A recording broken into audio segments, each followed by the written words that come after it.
वैराग्य जाचे वशिष्ठा परिज्ञान योगेश्वराचे कवी वाल्मिका सारिखा मान्य ऐसा नमस्कार माझा सद्गुरु रामदासा सह्याद्रीगिरीचा विभाग विलसे मांदार शृंगावरी नामे सज्जन जो नृपे वसविला श्री उर्वशीचे तिरी साकेताधिपती कपी भगवती हे देव जाचे श्री तेथे जागृत रामदास विलसे जो या जना उद्धरी. आज खरं म्हणजे असं वाटेल की रामनवमीसारखा दिवस आणि समास आपल्याला अभ्यासायचा आहे देहांत निरूपण. पण जी अतिशय महत्त्वाची गोष्ट आहे ती रामाच्या जन्माच्या निमित्तानं आपण समजून घेण्याचा प्रयत्न करूया. 7वां जो दशक आहे तो ब्रह्म 14 ब्रह्म विमल ब्रह्म अशा सगळ्या ब्रह्मनिरूपणाचा समास होता दशक होता. आणि त्याच्यामध्ये आता अखेरचा समास हा देहांतावरती समर्थ लिहितात. नरदेहाला जसं महत्त्व खूप दिलेलं आहे तसं या नरदेहातूनच मुक्ती मिळणार आहे, नरदेहातूनच मोक्ष मिळणार आहे. यासाठी त्या नरदेहाचं महत्त्व विविध प्रकारांनी समर्थाने आपल्याला सांगितलं. आता मागच्या वेळेचा समास पाहताना आपण 2 श्रवणाचे समास पाहिले की श्रवण केल्याने नेमकं काय होतं हे समर्थाने आपल्याला सांगितलं. काय ऐकावं, कोणाचं ऐकावं असा अगदी सविस्तर विचार 2 समासामध्ये समर्थाने करून दिला. त्याच्या आधी आपल्या लक्षात येईल की एक साधन प्रतिष्ठा, साधक कसा असावा. त्यामुळे आज जे आपण निरूपण ऐकणार आहोत या समर्थ जो मृत्यूचा विचार करणार आहे तो साधकाच्या दृष्टीने आहे. सामान्य माणसाची मृत्यूची भीती असते, मृत्यू कोणाला नको असतो. मृत्यू संबंधी आपण काही बोलायला लागलो तरी देखील आपण घरात एकमेकाला जाऊ देऊ त्या विषयावर नको काय बोलायला. म्हणजे तो जरी अटळ आहे, तो जरी येणारच आहे असं सगळं जरी असलं तरी त्यासंबंधी मोठं बोलावं, त्यासंबंधी काही चर्चा करावी असं आपण म्हणत नाही. बाकी सगळ्या प्रवासांच्या आपण छान चर्चा करतो एकमेकांशी, परंतु हा जो नक्कीचा प्रवास आहे आणि तो सगळ्यांचा आहे.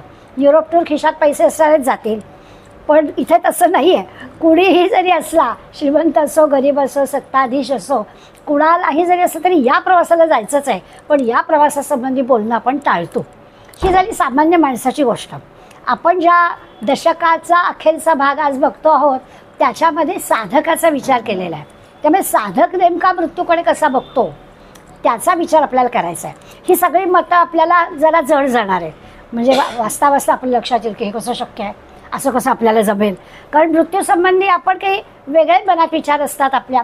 सामान्यपणे आपण असं म्हणतो की अरे सहज अनायासेन मरण, काहीही यातना न होता ज्याला मृत्यू आला आहे, काल अगदी होता आज गेला वाटतो, इतकं सहज झालं आहे, काही दुखणं खोपडं आलेलं नाही आहे. तर तुमच्या आमच्या सामान्यांच्या दृष्टीने असा मृत्यू चांगला. खितपत पडला आहे, दुखणी झाली आहे, 2 महिने बिचारा कोमामध्ये आहे, पण जीव आहे ना, त्यामुळे आजूबाजूची सगळी मंडळी आपली जगवत आहेत. हे आता मरण येत नाही म्हणून जगणं अशा पद्धतीच्या ह्याला आपण म्हणतो काय बाबा आहे. किंवा आणखीन एक आपल्या मनात विचार असतो की आयुष्यभर जो चांगलं वागलेला आहे त्याला ना अखेरच्या वेळेला काहीतरी अपघाती मृत्यू येतो किंवा आजारपण येतो. काय हे आयुष्य एवढं त्यांनी चांगलं घालवलं, असं कसं झालं. असे सामान्य तुम्ही आम्ही मंडळी या विषयामध्ये बोलत असतो. आज आपल्याला हे सगळे जे आपले विचार आहेत ना ते कसे चुकीचे आहेत असं समर्थ आपल्याला सांगणार आहे की असं काही नाही. जो साधक आहे, जो आत्मज्ञानी आहे, तो जन्म मृत्यूच्या गोष्टी कशा पाहतो, मृत्यूकडे पाहण्याची त्याची दृष्टी कशी असते, तो मृत्यू त्याला कुठे येतो, जिथे येतो ती पवित्र भूमी, ज्या क्षणी येतो तो पवित्र काळ, असं समर्थ आपल्याला आज सांगणार आहेत. त्या आपल्या मृत्यूसंबंधीच्या आपल्या कल्पना किंवा आपण नेहमी जे काही एकमेकांशी बोलतो त्या आणि समर्थ सांगतायत त्या या कल्पनांचा आपल्याला अभ्यास करायचा आहे. एक वाक्य आपलं आता पाठ झालेलं आहे. 7व्या दशकापर्यंत आपण आलेलो आहोत आणि आयुष्याची एवढी 70 वर्ष काढली आहेत. तर ब्रह्मसत्य जगन मिथ्या असं वारंवार आपण ऐकलं आहे की जे जे काही दृश्य जग दिसतं आहे ते सगळं मिथ्या आहे आणि जे आपल्याला दिसत नाही आहे ब्रह्म नावाची गोष्ट तेच खरं आहे. हे शब्दांनी आपल्याला माहिती झालेलं आहे, आपलं पाठ झालेलं आहे. म्हणजे कळतं परिणा वळतं तसं आपलं झालेलं आहे. कळलेलं तर आपल्याला आहे ब्रह्मसत्य जगन मिथ्या, परंतु म्हणून दृश्य जग हे असं मिथ्या आहे असं मानायचं म्हटलं तरी ते मानणं आपल्याला शक्य नसतं. असा पण व्यवहार आपण पाहतो. म्हणून साधकाला काय आहे तर हे लोकांना नको कळू दे, पण साधकाला हे कळावं अशी समर्थांची अपेक्षा आहे की साधकाला हे कळलं आहे ना ब्रह्मसत्य जगन मिथ्या, मग त्याला तरी ते कळतंय पण वळत नाही असं नाही असो, त्याला ते कळलं आहे तर त्या कळल्याप्रमाणे त्याचं आचरण असावं. म्हणजे आता आपण लगेच आपल्याला लक्षात घेऊ की आपण सामान्य आहोत, कारण सामान्यांपेक्षा साधकाला ते कळलं पाहिजे आणि अजून आपल्याला ते कळत नाही आहे, कारण आपण व्यवहारामध्ये अडकतो आहे. वारंवार सांगत राहिलो की मग हळूहळू आपल्या मनाची तयारी होईल. या जन्मात नाही झाली तर पुढल्या जन्मात होईल. अशा प्रकारचा विचार समर्थांनी यापूर्वी पण सांगून ठेवला आहे की हे जे सगळं आपण पारमार्थिक साधना करतो ती कॅरी फॉरवर्ड होते. त्यामुळे आत्ता नाही जरी जमलं आपल्याला तरी हा जो केलेला विचार आहे तो पुढल्या जन्मामध्ये आपल्याला उपयोगी पडणारा आहे. पण का होईना सारखं साधकाबद्दलचा विचार केला तर आपल्याला हळूहळू कळेल.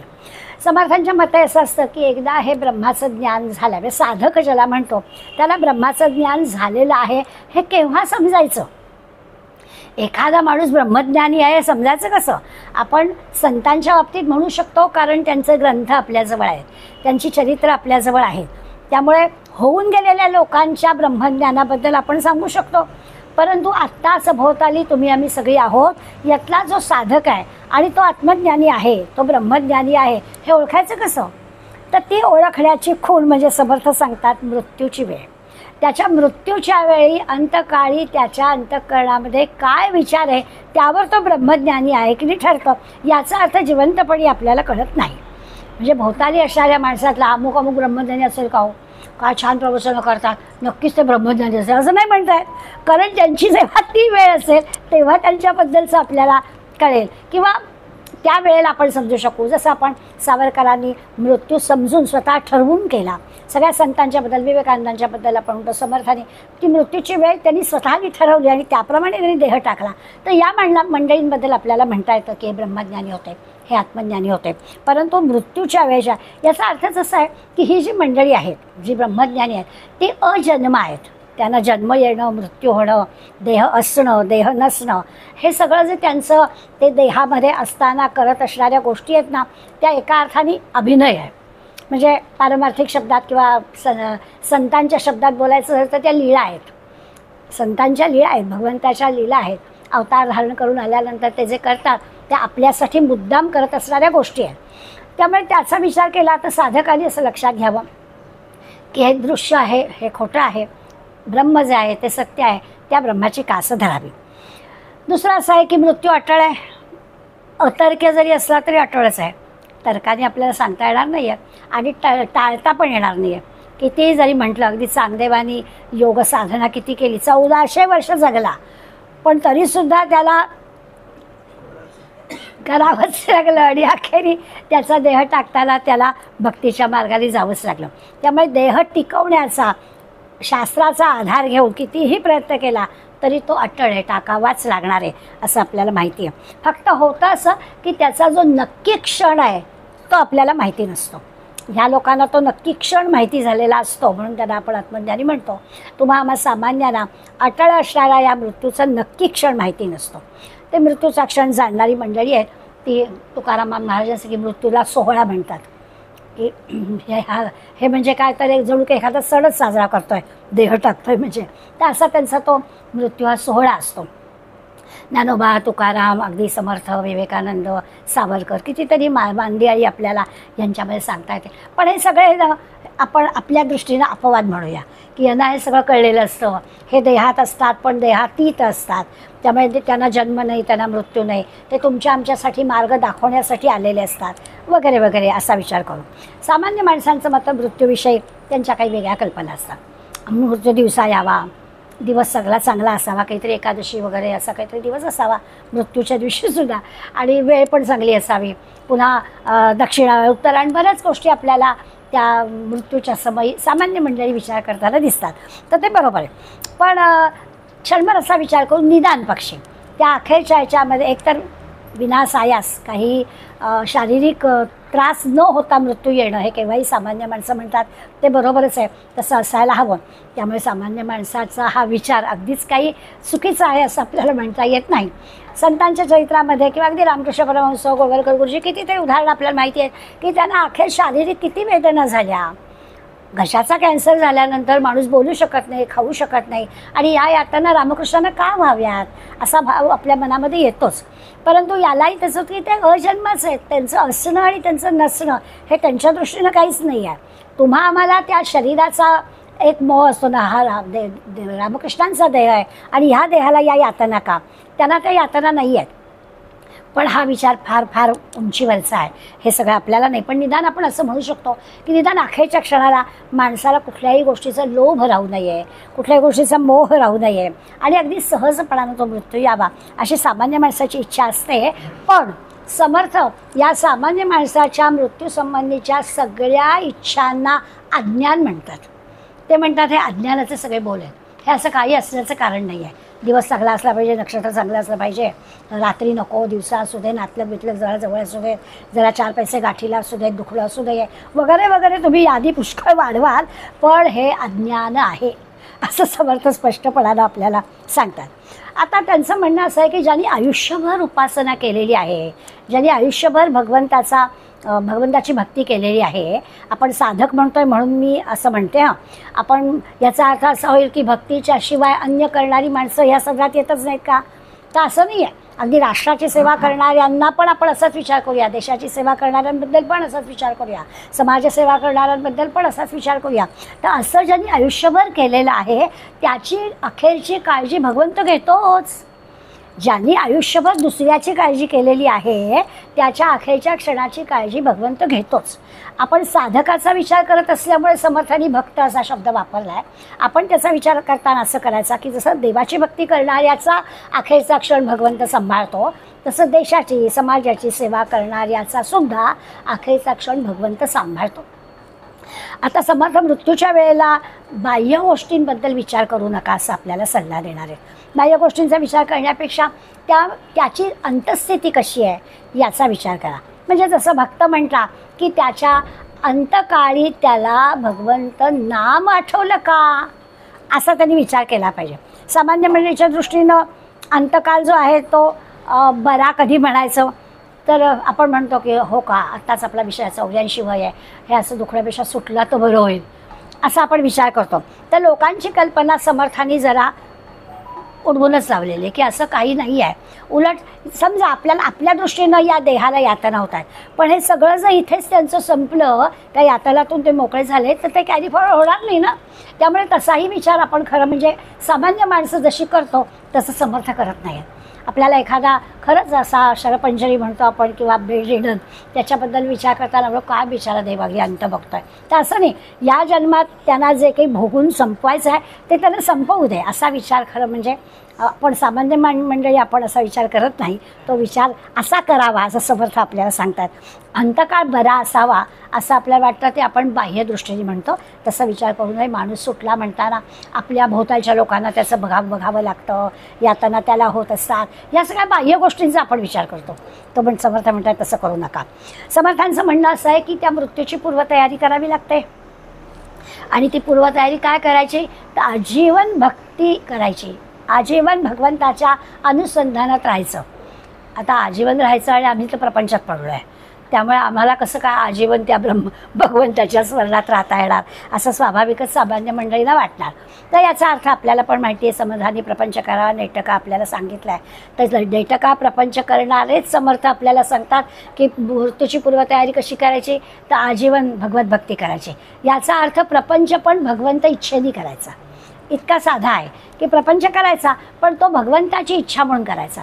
आपल्या सगळ्या प्रपंचातल्या ज्या गोष्टी आहेत त्या आपण आपल्याला लावून घेतो, त्याच्या म्हणजे प्रत्येक चांगली वाईट गोष्ट आहे ती त्याच्या इच्छेनं झाली आहे असं समजून जर आपण केलं तर त्या प्रपंचाचा जो काही आपल्याला अडकणं म्हणतो ना तसं आपण अडकणार नाही. आता आपण अडकलो आहे का, कारण त्याचे जे काही बरे वाईट गोष्टी आहेत त्या सगळ्या आपण जबाबदार आहोत असं आपण लढतो आहे. समर्थ सांगतात की अडकायचं काय कारण नाही, तर त्याचा प्रपंच करतो आहे आपण. मग भलं आणि बुरं काय जे आहे ते त्याचं आहे असं समजायचं आणि मग आपोआपच ते अडकणं होणार नाही, कारण त्याचा करतो आहे. शेजाऱ्यांच्या घरात काही झालं तर आपल्याला तितपतच असतं ना, जातो आपण सांत्वनाला, करतो आपण त्यांच्याशी मदत वगैरे, पण ते तितपतच असतं. तसं आपण आपल्या प्रपंचाकडे बघायचं असं समर्थ आपल्याला सांगणार आहेत. आणि म्हणून मग एखाद्या सज्जन माणसाच्या, एखाद्या भक्ताच्या, एखाद्या साधूच्या प्रार्थनामध्ये जर काही अपघाती गोष्ट असेल, अगदी अपघात झाला असेल, हत्या झाली असेल, तरी देखील तो साधू सज्जनच आहे, ह्याला असं कसं बरं आलं असा विचार सामान्य माणसं जे करतात तसं करायचं कारण नाही. जरी हत्या झाली असली, जरी काही अपघात झाला असला, जरी काही अगदी जरा म्हणतात तसं दुखणं आलं असलं, तरीसुद्धा त्याची चित्तदशा कशी होती याच्यावर अवलंबून. त्याची चित्तदशा जर भगवंताचंच नामस्मरण अखेरच्या क्षणी तो करत असेल तर तो भगवंताला प्रिय असणाराच आहे, असं समर्थ त्याचं महत्त्व आपल्याला सांगतात. की बाह्यदशेकडे बघू नका, त्याची अंतर्दशा काय, अखेरच्या क्षणाला त्याला भगवंताचं नामस्मरण होत आहे का त्याच्याकडून, ते महत्त्वाचं आहे. आता ही जी चित्तदशा आहे, अखेरच्या क्षणी नाम आठवणं, ही चित्तदशा प्राप्त व्हावी यासाठी काय करायचं. सगळं शेवटी आपल्याला पाहायचं आहे की बुवा असं आहे बाबा असं, मग त्याच्यात मार्ग काय. मला काही समर्थ आपल्याला मार्ग सांगतात की ही चित्तदशा जर प्राप्त व्हायला हवी असेल तर सद्गुरूंच्या सहवासात राहायला पाहिजे, संत सज्जनांच्या सहवासात राहायला पाहिजे, सद्ग्रंथांच्या सहवासात राहायला पाहिजे, की आपोआप ही चित्तदशा प्राप्त होईल. आम्ही थोडा वेळ हा आध्यात्मिक भाग, पारमार्थिक भाग जरा बाजूला ठेवला तरी मानसशास्त्र आपल्याला सांगतं रात्री झोपताना आपण एखादं गाणं ऐकावं. ते आपल्याला सकाळी आठवतं की नाही. योगायोगाचा भाग असेल, 2-3 दिवस आमचं भजन चाललं होतं, शनिवारी प्रॅक्टिस म्हणून, मग रविवार सोमवार कार्यक्रम म्हणून, सकाळी उठलं की भजनच आठवत होते. याचा अर्थ काय की जे दिवसभर आपण जे करतो ते आपल्याला आठवतं. मग हेच समर्थ आपल्याला सांगतायत की चित्तदशा बदलायला हवी. म्हणजे काय, चित्तामध्ये भगवंताचं नाम यायला हवं, मनामध्ये नाम यायला हवं. याचा अर्थ काय तर ते आपल्याला अखंड करायला हवं. अखंड केलं, सद्गुरूच्या सानिध्यात राहायचं. म्हणजे काय करायचं, त्याच्या अनुसंधानात राहायचं, सद्ग्रंथांच्या अनुसंधानात राहायचं की हे काम सहजपणानं होईल. अशा प्रकारच्या मृत्यूचा विचार आजच्या समासात आपल्याला शिकायचा आहे. अगदी सुरुवात जी समर्थांनी केली पहिल्या 6 ओव्यांमध्ये, तेव्हा त्यांनी आपल्याला सांगितलं की ही सगळी जी माया आहे ना, म्हणजे सगळं दृश्य जग आहे ना, ही मायेची विपरीत करणी आहे. विपरीत करणी म्हणजे उलटी करणी. आपल्याला दृश्य जग फसवा आहे, मिथ्या आहे, चुकीचं आहे, हे सगळं आपल्याला माहिती आहे, पण ती आपल्याला आकर्षितच करत असते. नित्य नव्या गोष्टी आपल्याला अशा काही आणत असते की आपल्याला त्या मायेमध्ये अडकायलाच होतं. आणि हे कळतं केव्हा आपल्याला, संत संगती घेतली तर. 6 ओव्यांमध्ये हा एकच मुद्दा समर्थांनी आपल्याला पटवून दिला आहे की जे खरं नाही ते खरं आहे असं वाटतं, आणि जे खरं आहे ते खरं नाही असं वाटतं. ब्रह्म खरं आहे ते आपल्याला वाटतं, दिसत नाही ना म्हणजे नाही, आणि हे सगळं दृश्य जग आहे ते खोटं आहे पण दिसत आहे ना, ते आपल्याला वाटतं हे सगळं खरं आहे. अशा या मायेच्या विपरीत करणीमध्ये आपण अडकतो. बरोबर ती आपल्याला अडकवतेच. आणि मग किती जरी निरूपणं करा, किती जरी ग्रंथ वाचा, कोणी कोणी केलेली विवेचना ऐका, तरी मनाला जे असत्य आहे तेच खरं वाटतं.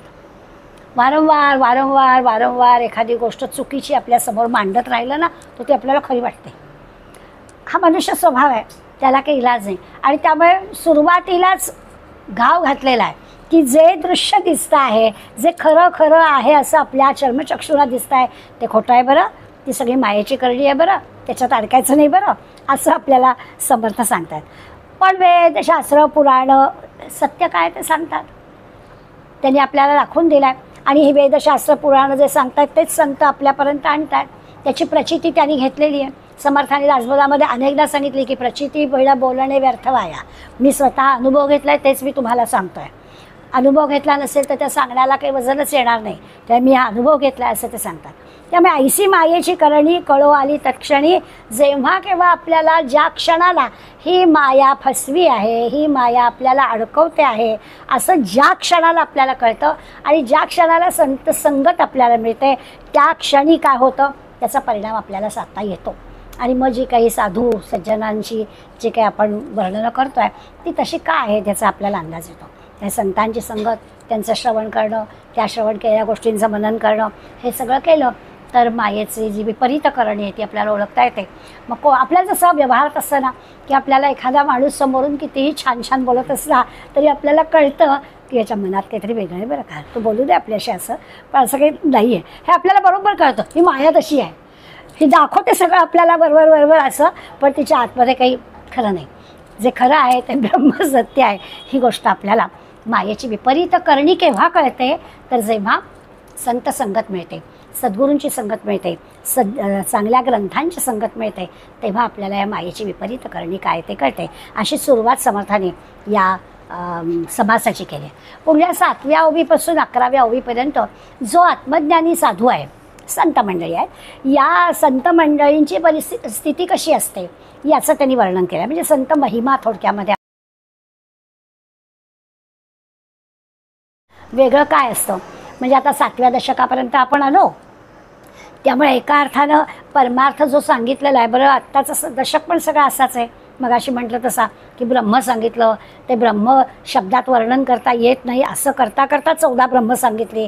मग ते 14 ब्रह्माची नावं आपल्याला समजावीत म्हणून सांगितली, पण ते काही खरं नाही.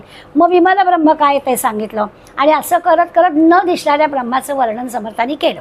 हा सगळा पारमार्थिक भाग सांगत असताना साधकाला आत्मज्ञान झालं आहे असं धरून चालायला हरकत नाही, असं समर्थ आपल्याला शाबासकी देतात की एवढ्या दशकापर्यंत आलात ना, कळलंय तुम्हाला आता, ब्रह्मज्ञान झालंय तुम्हाला आता, असं ते सांगतात. आणि साधकाचं चित्त असं चैतन्यमयच झालेलं आहे, अत्यंत समाधानी आहे, अत्यंत आनंदी आहे. म्हणजे आता आपलीच आपण समजा समर्थ एवढं सांगतायत की 7व्या दशकापर्यंत आलो आहे म्हणजे आत्मज्ञान झालं आहे. मग आपण आपल्याशी जर विचार केला, काय बदल झाला माझ्यामध्ये, काल जी होते तीच मी आज आहे, 7 दशकांपूर्वी जी काही मी होते तीच आत्ता आहे, काय बदल झाला, असा आपण आपल्या मनाशी विचार केला समजा. आणि तेव्हा जर आपल्याला असं वाटलं की नाही, आता बाबा मला ना एक आनंदाची अनुभूती येते, समाधानाची अनुभूती येते, हेच करावंसं वाटतं, पाय वळतातच, एक दिवस गेलं नाही तर मला चुकल्यासारखं वाटतं, हे जे सगळं वाटणं करणं आहे ना, ते म्हणजेच आपल्या प्रगतीची वाटचाल बरोबर आहे असं होणं. बारीक सारीक गोष्टींमध्ये असं होतं बघा की आज जरा सुट्टीचा दिवस आहे, मग आपला गजर झाला की आपण बंद करतो, हरकत नाही 10 मिनटं पडायला, पण बुधवार शुक्रवार उठतोच. हे जसं व्हायला लागलं की समजावं की समर्थ म्हणतात तशी प्रगती आपली होते बरं का.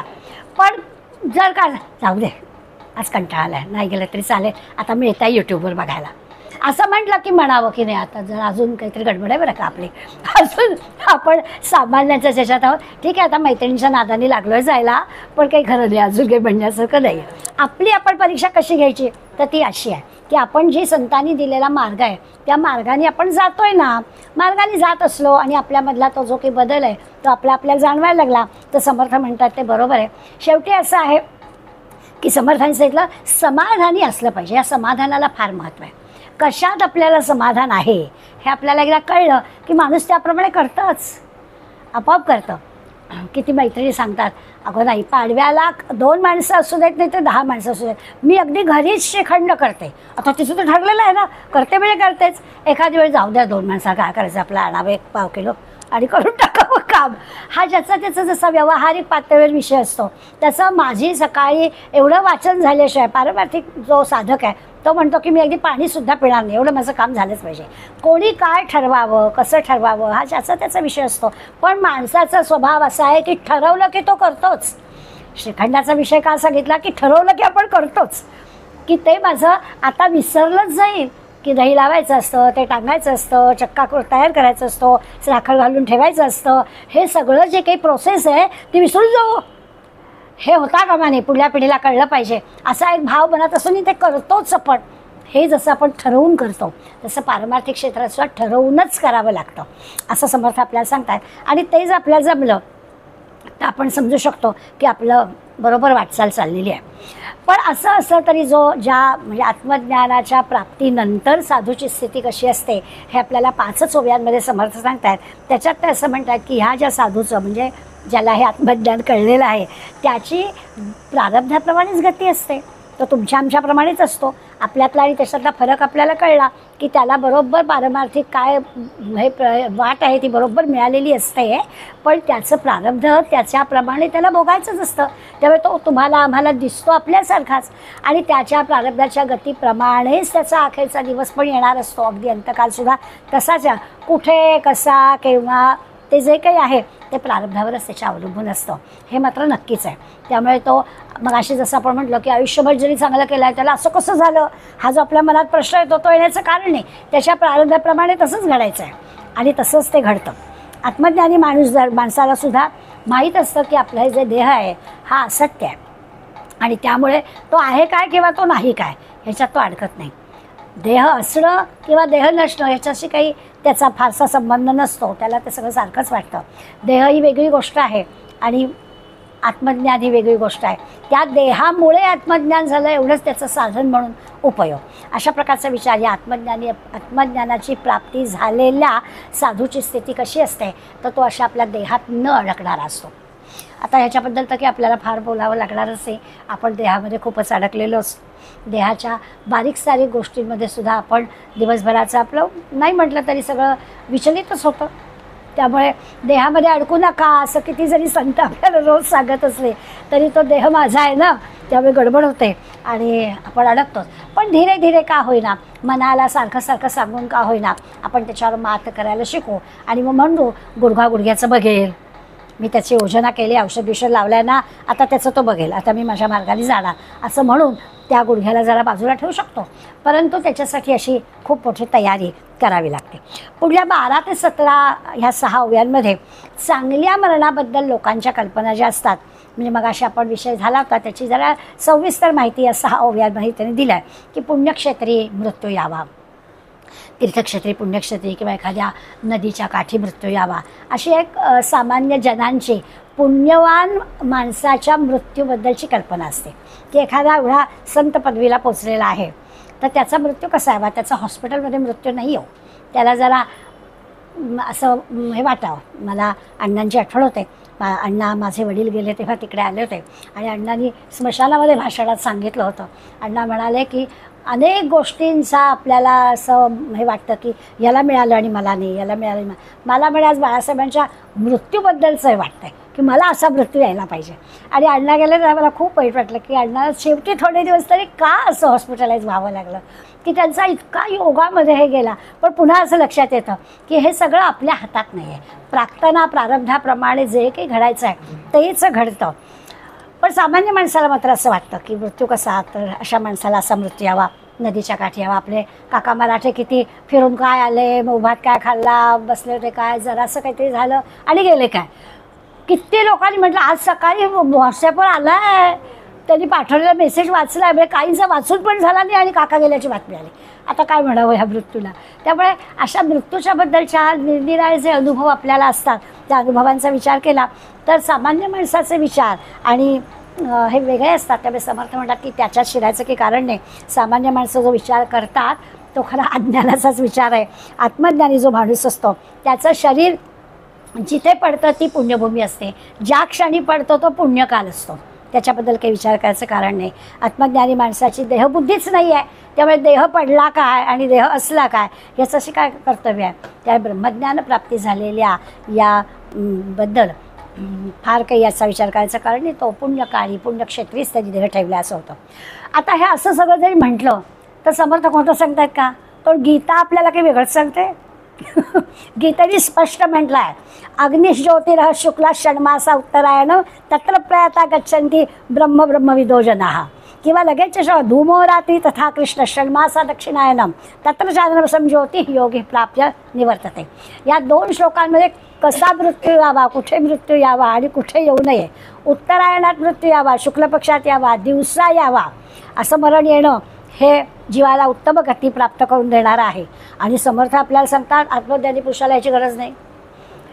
आता शास्त्र काय सांगतं आणि समर्थ आपल्याला काय सांगतात ह्याच्यात एवढी तफावत. मग तुम्ही आम्ही सामान्य माणसं गडबडतो, असं कसं होईल, गीता तर असं सांगते आणि समर्थ आपल्याला असं सांगतात.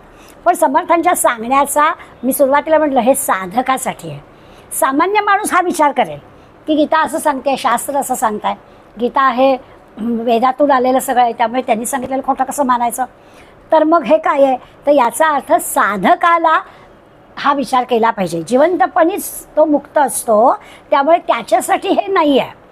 पण शास्त्र असं सांगतं की माणसाला मृत्यू कसा यावा, तर असा यावा बाबा, असा यायला हरकत नाही. पण साधकाला त्याची गरज नाही, तो मुक्तच आहे.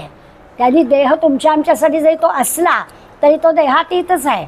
त्यामुळे समर्थांच्या सांगण्याचा आपण असा गोंधळ घालायचं कारण नाही की गीता असं सांगते आणि समर्थ असं का सांगतायत. त्यांनी म्हटलं जिता सार्थक नाही केले व्यर्थ आयुष्य निघून गेले, मुळी धान्याची नाही पेरिले ते उगवेल कैसे. हा जो आत्मज्ञानी पुरुष आहे त्याला जिवंतपण, देह असणं नसणं, पाप पुण्य या गोष्टी नाहीच आहे. त्यामुळे त्याला आपण आपल्या सामान्य चष्म्याने बघायचंच नाही आहे की त्यांनी असा यावे, देह कसा ठेवला, यांनी दक्षिणायन कसा ठेवला, उत्तरायण पाहिजे होतं, रात्री कसा ठेवला, दिवस पाहिजे होता, गीतेत सांगितलं आहे असं काही म्हणायचं कारणच नाही आहे. कारण त्याच्या दृष्टीनं तो या देहात आहे आणि नाही हे काही नसतं.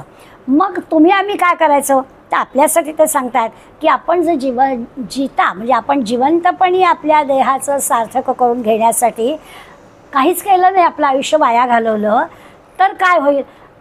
उदाहरण दिलं की जर का आपण धान्यच पेरलं नाही, मुळी धान्याची नाही पेरिले, तर उगवेल कसे.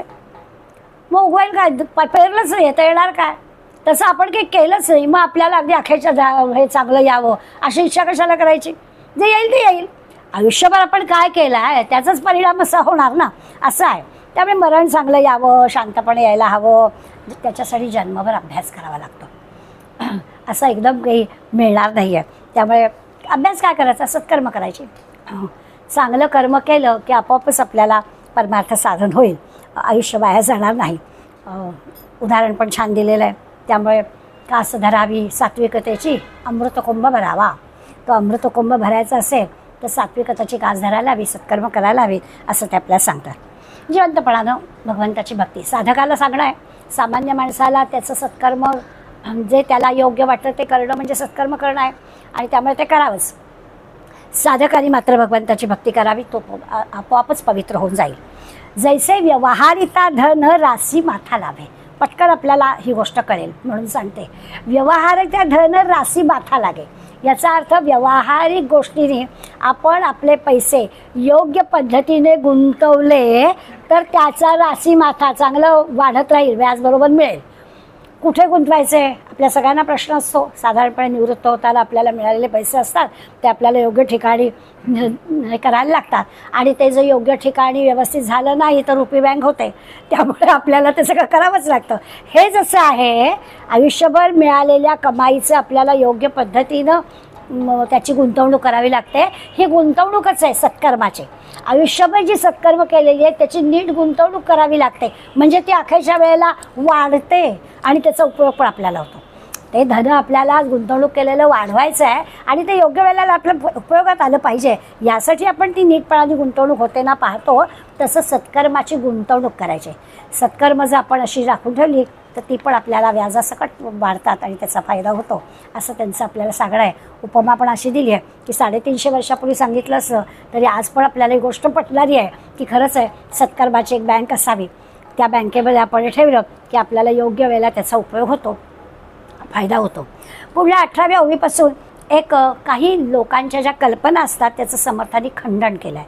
मृत्यूसंबंधातल्या ज्या गोष्टी आहेत की जिवंतपणी परमार्थ साधत नाही, आयुष्य वाया जातं, असं समर्थाने म्हटलं की जिवंतपणीच भगवंताची भक्ती केली नाही तर नरदेहून येऊन उपयोग काय, असे आपल्या मनात प्रश्न येतात. ती गोष्ट खरी आहे की मिळाला आहे नरदेह तर त्याचं चीज करायला हवं, नाही केलं तर आयुष्य वाया जाणार आहे. आणि समर्थानं जरा कडक शिक्षक आहेत, त्यामुळे ते आपल्याला लगेच असं नाही की असं होणार असं स्पष्टपणानं सांगतात. तिथे ते भीडभाड बाळगत नाहीत. त्याचं खरं कारण असं आहे की समोर ती जी मुलं आहेत ना त्यांच्या वेळेला ज्यांना हे सगळं ते शिकवत होते ती मुलं विद्यार्थी होते. आता कसं होतं, आता दासबोधातलं हे सांगताना समर्थांच्या तोंडचं सांगायचं असलं तरी आपण जी मंडळी ऐकत असतो ती मंडळी थोडी बनचुके झालेली असतो ना, त्यामुळे आपल्याला आपली जी मतं झालेली असतात त्याच्या काहीतरी विरुद्ध ऐकायला लागलं की आपल्याला आवडत नाही. पण समर्थ सांगतायत असं म्हटलं की तो कडक चाबूक मारायला काही वाटत नाही. समर्थ स्पष्ट सांगतात की आपण जर कामच केलं नाही तर एकतर्फेला पगार कसा मागणार. आता अलीकडे वेगळं आहे, काम न करता पैसे मिळाले पाहिजे अशी वृत्ती झालेली आहे.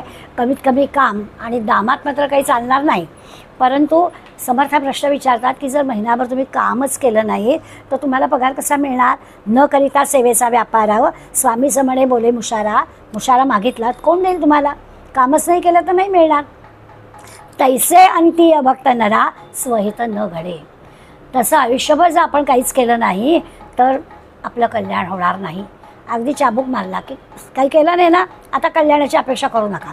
काम केलं तर पगार, भक्ती केली तर भगवंत आपली काळजी घेणार आहे, पण नाही केली तर मग अपेक्षा नका करू, असं समर्थ स्पष्ट सांगतात. पुढं असं आहे की जसं करावं तसं फळ मिळतं. जैसे कर्म तैसे फळ. म्हणून झालं जिता नाही भगवत भक्ती मेल्या काहीची होईल मुक्ती. आहे की नाही चाबूक. जिवंतपणी काही केलं नाही आता मेल्यावर काय मिळणार आहे, काय मिळणार नाही. असो जे जैसे करीती ते पावती तैसे. ज्याचा भावार्थ जैसा तयाची लाभ तैसा. अगदी स्पष्टपणाने सांगितलं आहे. जसं करायचं तसंच आपल्याला मिळणार आहे. काही न करता आपल्याला मिळेल अशी अपेक्षा धरून चालणार नाही. दुसरं असं की देहाच्या दृष्टीनं जरी सुखाचं मरण आलं तरीसुद्धा, देहाच्या दृष्टीने सुखाचं मरण आलं आहे चांगली गोष्ट आहे की अगदी काल होता आणि आज नाही. खूप लोकांची आपल्याला उदाहरणं आजूबाजूला माहिती असतात.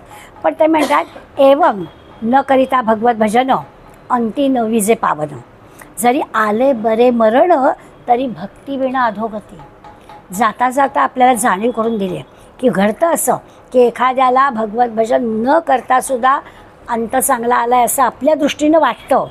परंतु जरी आले बरे मरण, असं जरी बरं मरण आलं असलं तरी भक्तीविना अधोगती.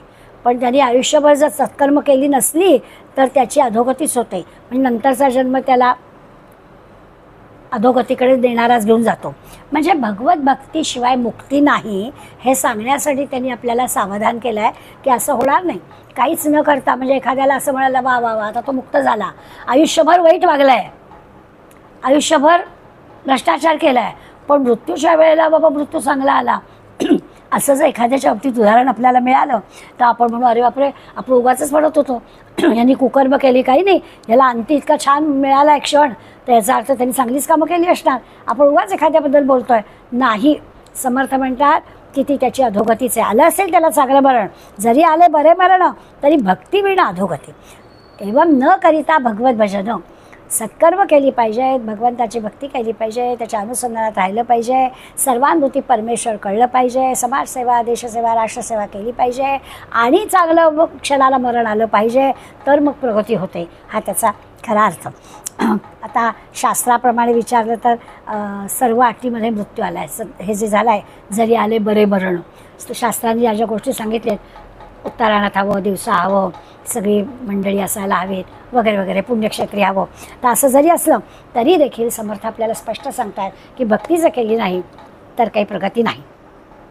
आता हे लोकांच्या ज्या सगळ्या एकंदर मतं असतात लोकांची, त्याचं खंडन म्हणून समर्थाने या 6 ओव्यांमध्ये 18 ते 23 ओव्यांमध्ये आपल्याला पुन्हा एकदा भगवत भक्तीकडे वळवलं. दासबोधाचा जो सुरुवात करतानाच समर्थाने सांगितलं आपल्याला की हा ग्रंथ कशासाठी आहे, तर ते जे आश्वासन दिलं आहे तेच पुन्हा या समासात आपल्याला ते या ओवींमध्ये देत आहे की भक्तीचे योगे देव निश्चय पावती मानव, ऐसा आहे अभिप्राव ये ग्रंथी. त्यामुळे त्यांनी जे आश्वासन दिलं आहे ते आश्वासन पुन्हा एकदा या निमित्तानं आपल्याला खुंटा हलवून बळकट केला आहे की असंच आहे बरं, भक्तीशिवाय काही आपल्याला हे मिळणार नाही. आता आपल्याला या ह्याच्यात कळणार आहे की समर्थांनी दासबोध लिहिताना या समासानंतर 7वा दशक झाल्यावर ग्रंथ खरा म्हणजे पुरा केला आहे. खरा म्हणजे आता 20 दशकापर्यंत आपल्याला शिकायचं आहे. आपल्या सगळ्यांचं चांगलं हे आहे की समर्थांनी पुढे लिहिला, नाहीतर 7व्या दशकातल्या अखेरच्या भागात तरी लिहिलं आहे की आता हा ग्रंथ संपवणार आहे मी. त्यामुळे एका अर्थाने त्यांच्या दृष्टीनं 7व्या दशकापर्यंत सगळे विषय सांगून झालेले आहेत. आत्मज्ञानापर्यंत त्यांनी आणला आहे, ब्रह्मज्ञानापर्यंत आणला आहे, तर त्यांना वाटतं हे सगळं सांगून झालं आहे. पण लक्षात असं आलं की नाही, आपल्या समोरचे जे श्रोते आहेत, मुलं आहेत, त्यांना हे सगळं पुढल्या समाजाला सांगायचं आहे, तर पुन्हा आपण त्याच्याबद्दलची सविस्तर गोष्ट सांगावी म्हणून पुन्हा त्यांनी पुढले 13 दशक लिहिले. आपणही सगळे भाग्यवान की आपल्याला पुन्हा या सगळ्या विषयांचं आणखीन स्पष्टीकरण मिळणार आहे. पण आत्ताच्या समासामध्ये आपल्या लक्षात असं येईल त्यारे त्यांना हा ग्रंथ इथे संपला आहे असं वाटत होतं. 24 ते 32 ओव्यांमध्ये साधूचा अंतकाळ आणि हे लोकसमजुती यांचं जे समर्थांनी खंडन केलं आहे की जो आत्मज्ञानी आहे, संत आहे, साधू आहे, इतरांसारखाच दिसतो आहे, इतरांसारखाच राहतो आहे, पण त्याची जी आतील अवस्था असते ना ती वेगळी असते. तो तुमच्या आमच्यासारखा राहत असतो या जगामध्ये, पण आतली स्थिती त्याची कशी असते तर त्याच्या देहाला होणारे कष्ट त्याला जाणवतच नाहीत. अनंत उदाहरणांनी आपल्याला हे माहिती आहे की त्यांना खरोखरच कष्ट होत नसतील का असं आपल्याला सामान्य नजरेला असं वाटतं. जसं आपण रामकृष्णांचं उदाहरण देतो तेव्हा मी एवढ्या मुखाने खातोय की तुम्हाला खाता येत नाही आहे, तुम्हाला गिळता पण येत नाही आहे, तर ह्याचं दुःख अन्य मंडळी भोवतालची शिष्यमंडळी करत होती, पण ते त्यांना दुःख नव्हतं. ते म्हणाले एवढ्या मुखांनी मी खातोय की. तर ही त्यांची अंतरस्थिती अशी असते.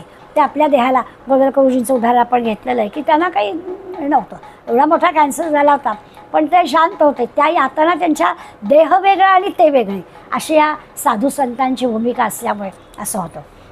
माझ्या घरातलं उदाहरण आहे. माझ्या वडिलांना त्यांच्या एका विद्यार्थ्याने मिरजेला नेलं होतं. मिरजेला ब्रिटिशांच्या काळापासून हॉस्पिटल आहे आणि त्या हॉस्पिटलमध्ये उत्तम उत्तम डॉक्टर येतात. तो त्या गावातला आहे, त्यामुळे त्या प्रत्येक गावातल्या लोकांना असं वाटतं की माझ्या गावातले डॉक्टर उत्तम. आणि इतकी माझ्या वडिलांवर त्याची भक्ती होती. तो म्हणाला, आम्ही 4 मुलं, परंतु आम्हाला म्हणाला की तुम्ही काही करू नका, मी सगळं करणार, मी मामाला घेऊन जाणार आणि माझ्या समाधानासाठी सगळं चेकअप तिथे करणार. आता मला असं वाटायला लागलं, भाऊ पण माझा म्हणाला की अगं तो नेतोय बरोबर आहे, पण आपण नको का जायला. म्हटलं ठीक आहे, मी जाते. म्हणून मी ठाण्याहून मिरजेला गेले. तो मिरजेला त्यांना घेऊन आला आणि मग सगळ्या टेस्ट झाल्या. त्या पहिली त्यांच्या त्या हॉस्पिटलमध्ये काय, हल्ली पद्धतच आहे ना, त्या हॉस्पिटलमध्ये सगळ्या टेस्ट व्हाव्या लागतात. तुम्ही किती जरी करून गेलेला असलात तरी तिथे ते करवतात. अगदी CT स्कॅनिंगपासून सगळं करून झालं. आणि मग तो मुलगा, माझे वडील, मी असे बसलो होतो. डॉक्टर सगळे फाईल बघत होते. फाईल बघता बघता असं सारखं वडिलांकडे बघायचं आहे, फाईल बघायचं आहे. आम्हाला काही कळत नव्हतं. तेव्हा त्यांनी एकदा म्हटलं, हे सगळे रिपोर्ट ह्यांचे आहेत. आम्ही म्हटलं, हो तुमच्याच हॉस्पिटलमध्ये सगळे रिपोर्ट काढले. पुन्हा ते फाईल चालत होते. ते म्हणाले, नाही हे यांचे रिपोर्ट नाही आहेत. अहो म्हटलं, तुमच्या हॉस्पिटलमध्ये कालपासून चाललेली आहे टेस्टिंग, सगळ्या तुमच्याच हॉस्पिटलमधले आहेत. तो डॉक्टर म्हणाला की हा माणूस स्वतःच्या पायाने बसचा प्रवास करून येऊच शकत नाही, इतके त्याच्या हार्टमध्ये ब्लॉकेजेस आहेत. आणि म्हटल्याला काही होत नव्हतं. सकाळी उठल्यापासून रात्री झोपेल तर दिनक्रम त्यांचा नीटपणे चाललेला होता. कुठे काही त्यांची तक्रार नव्हती, एक गोळी त्यांना नव्हती, काहीच नव्हतं. पण कागदावर दिसत होतं. परत जाताना मला धडधडायला लागलं. म्हटलं तर काय करू, रिपोर्ट सगळे वेगळे, हे काय सांगतायत वेगळं, मला काहीच होत नाही म्हणाले. मग आता हे किती खोटं बोलताय का कदाचित भ्रम वाटायला लागला आम्हाला की म्हटलं हे काहीतरी आमच्यापासून लपवत आहेत. पुन्हा मुलीचं आणि वडिलांचं नातं जरा चांगलं असतं. पुन्हा जवळ बसतो, मामा खरं सांगा काय होतं तुम्हाला. अगं नाही काही होत आहे. पुन्हा ते तू असं कर, तू शांतपणे ठाण्याला जा, मी माझा एकटा एसटीनं भाडला जातो. आणि ते एकटे एसटीनं भाडला गेले. त्यानंतर 2 वर्ष अगदी व्यवस्थित होते, काही त्याला झालं नाही. अखेरच्या क्षणी सुद्धा समर्थांच्या समोर जप करताना देह ठेवला. आता यांना काय म्हणायचं, तर यांच्या देहाच्या यातना यांना होतच नाही. देहाला यातना नसतात का, काहीतरी आता ते कागद सांगतात म्हणजे असणार की नाही, पण त्या देहाच्या यातना या माणसांना होतच नाही. हा त्यातला महत्त्वाचा भाग आहे. आणि समर्थ पण आपल्याला ते सांगतात की त्यांना जिकडे तिकडे परमात्माच दिसतो ना, त्यामुळे त्यांना या देहामधला परमात्माच कळतो, या देहाच्या यातना त्यांना कळतच नाही. इतकं जवळून मी ही गोष्ट पाहिली आहे की मला हा मुद्दा फार पटतो. पण आणि आता हे आपल्याला जमणं अशक्य आहे ही पण गोष्ट कळते की हे कसं शक्य आहे. पण जेव्हा एखादा माणूस असा भगवतमय होऊन जातो ना, त्याला हे शक्य आहे. समर्थ आपल्याला म्हणतात त्याला जिकडे तिकडे परमात्मा दिसतो. म्हणजे काय, तो जिताची असता मेला, मरणाचं मारून जाला, जन्म मृत्यू न स्मरे त्याला विवेक बळे. त्याचा विवेक विचार इतका बळावलेला असतो, त्या विवेकाची शक्ती एवढी असते की त्याला त्या देहाचं स्मरणच उरत नाही. तो असतो देहानी, परंतु तो इतका शुद्ध, इतका निर्मळ असतो की त्या देहाला काही झालं आहे असं त्याला वाटतच नाही, आत्मस्वरूप झालेला असतो. तर ही मोठी अवघडच गोष्ट आहे. त्यामुळे आपल्याला फक्त काय एक खूप पुरीचं ज्ञानेश्वर माऊली सांगितलं, समर्थांचं सांगितलं, तुकारामांचं सांगितलं किंवा आपल्याला वाटतं, पण याची देही याची डोळा आपण त्यांना प्रत्यक्ष पाहिलेला आहे. अशा संतांच्या संगतीत मग मात्र समर्थ आपल्याला सांगतात की काही हरकत नाही एवढं घाबरून जाण्याचं. त्या संतांच्या संगतीत जरी आपण राहिलो तरी देखील सामान्य माणूस पवित्र होऊन जाईल आणि त्याचा सुद्धा उद्धार होईल. असो ऐसे साधूजन, त्यांचे घडली या दर्शन, तेणे भजने पावन इतर जन. त्यामुळे आपल्याला ग्वाही दिली आहे, काळजी करण्यासारखं काही नाही आहे. यांच्यामध्ये जर आपण राहिलो, यांचा आपण सतत साधू सज्जनांचा जर त्यांच्या सहवास त्यांचा आपल्याला मिळाला, त्यांचं दर्शन आपल्याला घडलं, तर त्यांच्यापासून आपल्याला निश्चितपणानं आपला पण उद्धार होईल याची खात्री पण त्यांनी 32व्या ओळीमध्ये आपल्याला दिली आहे. असं या 24 ते 32 ओळ्यांमध्ये त्यांनी साधूचा अंत काळ किंवा तो देहाला असं वेगळं कसं समजतो याबद्दलचं माहिती दिली. पुढे 33, 34, 35 3 ओळी आहेत. इथे आपल्याला पुन्हा एकदा सत्संगतीबद्दलचं महत्त्व सांगितलं आहे. काही काही गोष्टी पुन्हा समर्थ सांगतात की ह्याला काही पर्यायच आहे. संतांची, चांगल्याच माणसांची संगत आपल्याला हवी, तिथेच आपल्याला हे अद्वैत काय आहे ते कळणार आहे. म्हणून सत्संगतीला पर्याय नाही. जो साधक आहे त्या साधकांनी सद्गुरूंची आज्ञा पाळली पाहिजे, संत सज्जनांच्या सहवासात राहिलं पाहिजे. पुन्हा आत्मानात्मविवेक शिकवला आहे त्याला, तो सारखा विवेक बळ आहे. आता आपण पाहिलं विवेक बळाने, विवेकाच्या शक्तीने आत्मा काय, अनात्मा काय, दृश्य काय, ब्रह्म काय, माया काय, या गोष्टी समजून घेतल्या पाहिजेत. आणि हे सतत केलं की मग काय होतं, त्याला नवीन नवीन विचार स्फुरतात. ह्याच गोष्टी समजावून देण्यासाठी त्याला नवनवीन गोष्टी सुचतात असं ते आपल्याला सांगतात. त्यामुळे जो साधक आहे त्या साधकांनी संतांना शरण जावं, त्यांच्या सहवासात राहण्याचा प्रयत्न करावा. हळूहळू अगदी ती संत मंडळी, तो भगवंत सुद्धा दयामय आहे, कृपाळूपणे अल्पधारिष्ट पाय असा आहे तो, पण कृपाळूपणे आहे ना. कृपाळूपणाने तो आपलं जरा धारिष्ट पाहतो की आपण एवढं सगळं सांगतोय, हे किती झेपलं आहे, थोडं पाहतो. अगदीच काही आपल्याला एकदम सहज सगळ्या गोष्टी देतो असं नाही, तर ते अल्पधारिष्ट पाहतो. पण याची दही याची डोळा, साधक प्रगती साधू शकतो अशी खात्री ते आपल्याला 33 ते 35 ओव्यामध्ये देतात. पुढे सद्गुरू भजन. जसा सत्संग हवा तसा सद्गुरू भजन हवं. भजन हवं म्हणजे काही फक्त टाळकुटे ज्याला म्हणतो तशा भजनाबद्दल म्हणायचं नाही आहे. तर जे जे म्हणून आपल्याला भक्तीच्या मार्गामध्ये जे आपल्याला आवडेल त्या गोष्टीमध्ये आपलं मन रमवावं असं ते आपल्याला सांगतात. ऐसे संतांचे महिमान संत संगे होते ज्ञान. इतका मोठेपणा संतांचा आहे की त्यांच्या सहवासात राहिलं तर आपल्याला ज्ञान होतं.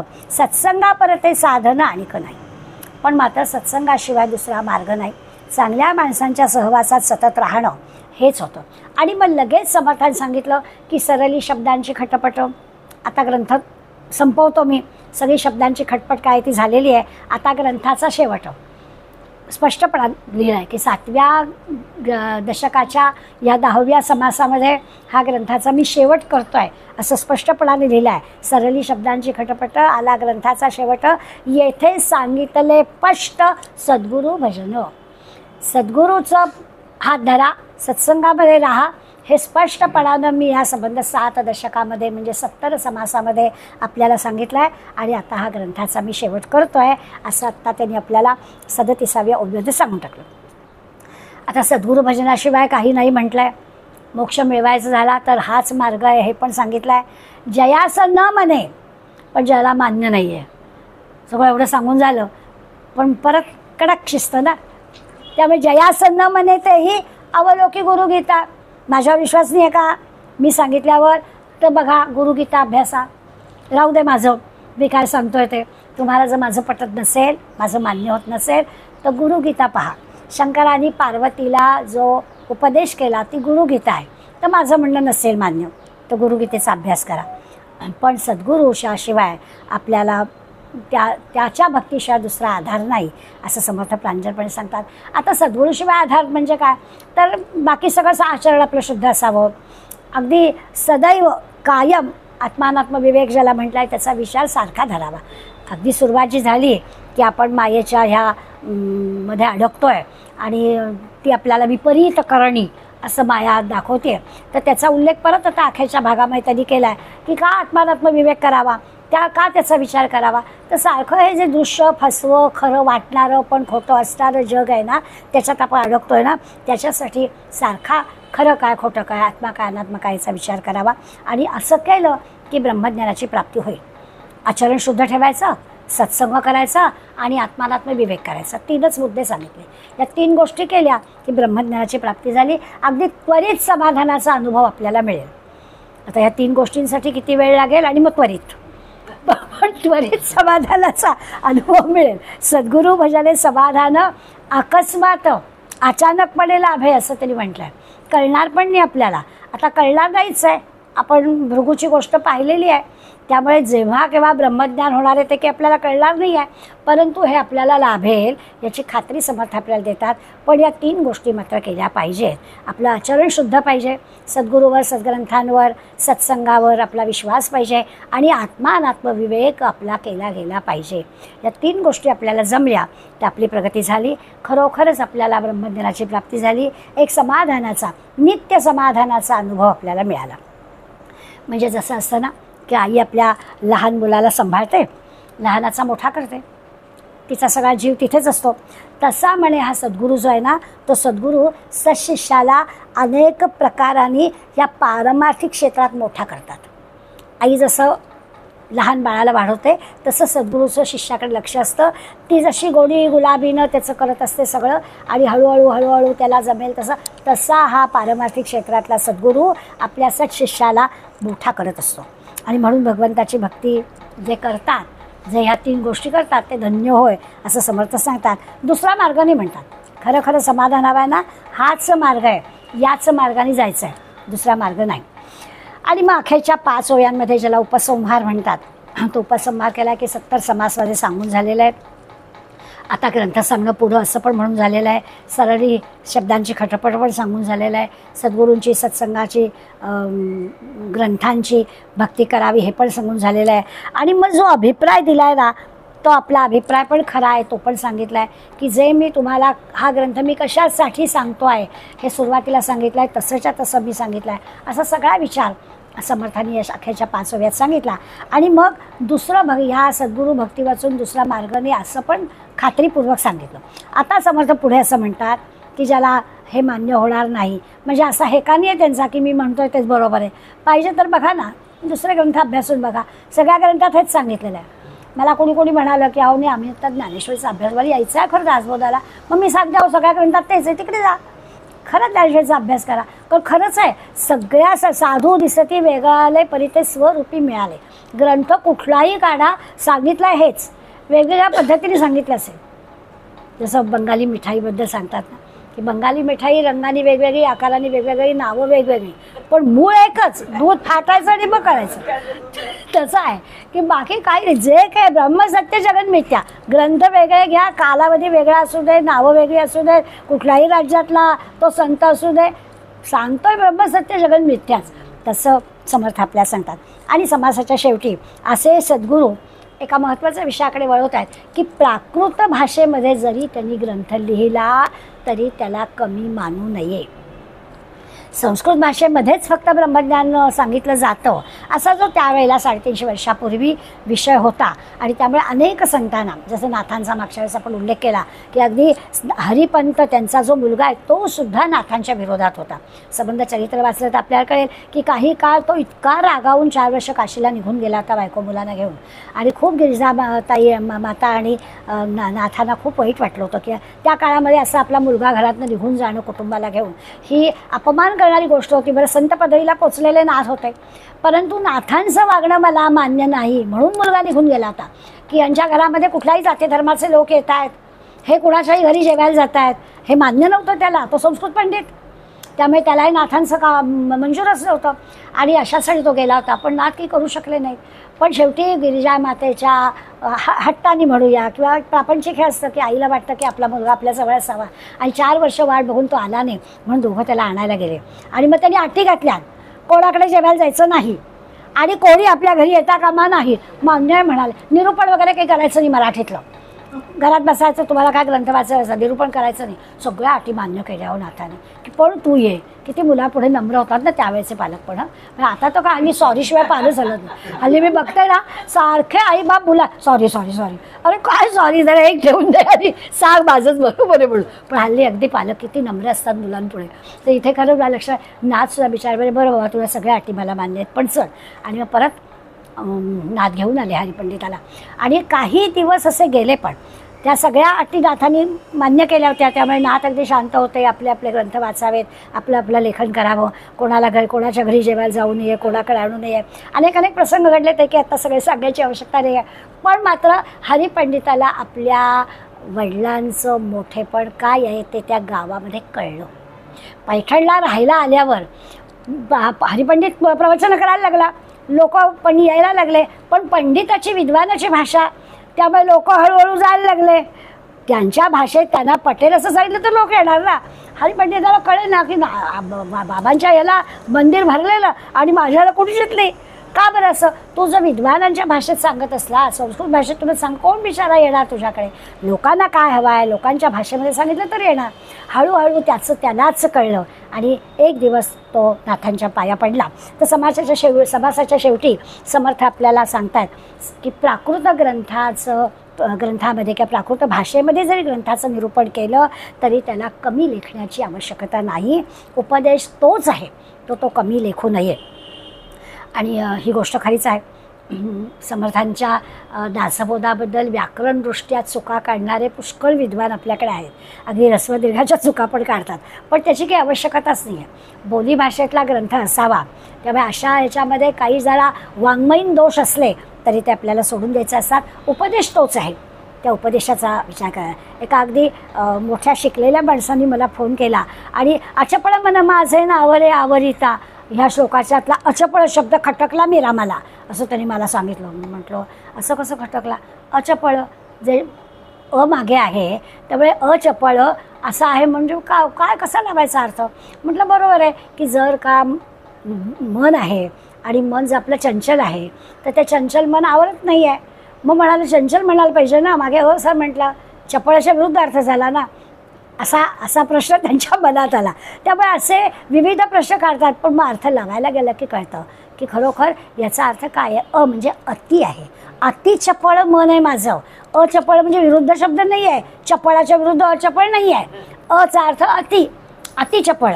हां, आता मला बरोबर लक्षात आलं. त्यामुळे असे विद्वान मंडळी काही काढत असतात हे काढून, पण समर्थ आपल्याला सांगतात की बोली भाषेमध्ये लोकांना नेमकं काय हवं आहे त्या भाषेमध्ये एखाद्याने ग्रंथ निरूपण केलं तर ते कमी दर्जाचं मानायचं कारण नाही. उपदेश तोच असतो. आणि ह्या 7व्या दशकाच्या या अखेरच्या समासामध्ये शेवटचा दिवस गोड व्हावा ही जी आपली इच्छा असते, ती इच्छा त्या इच्छेतलं मर्म समर्थांनी आपल्या साधकांना समजून दिलं आहे. आता आपण पण एका अर्थाने साधक आहोत. सुरुवात करताना जर मी म्हटलं की आपण सामान्य आहोत आणि साधकाला सगळा उपदेश आहे, पण असं असलं तरी आपण पण साधक आहोत. त्यामुळे आपल्याला पण मर्म समर्थांनी सांगितलं आहे की सत्संगात राहा, सद्ग्रंथांच्या सहवासात राहा, आत्मानात्म विवेक करा की आपलं काम झालं. मग त्या साधकाला नक्कीच शेवटचा दिवस गोड होणार याची खात्री बाळगायला हरकत नाही. काही चिंता करायचं कारण नाही की आपल्याला शेवट कोण असेल जवळ, काय नेमकं होईल, काय काय घडेल, विल करून ठेवावं का काय, मेडिकल बिल करावं का काय, काही चिंता करू नका. तो भगवंत सगळ्यांचा पाठीराखा आहे, तो नक्कीच आपल्या सगळ्यांचं कल्याण करणार.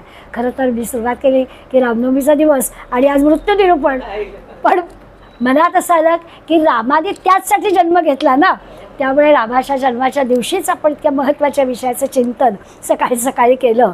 हा पण चांगला एक योग आहे असं मानायला हरकत नाही. तसं आपण समजूया आणि थांबूया. तव स्मरण संतत स्फुरणदाया माघडो त्वदीय गुणकीर्तनध्वनि सुरम्य करणी पडो. स्वदेश हित रक्षणा विणदुजी कथा नावडो तुझ्या समयी आमुची तनुहि देश काळजी पडो. जय जय रघुवीर समर्थ.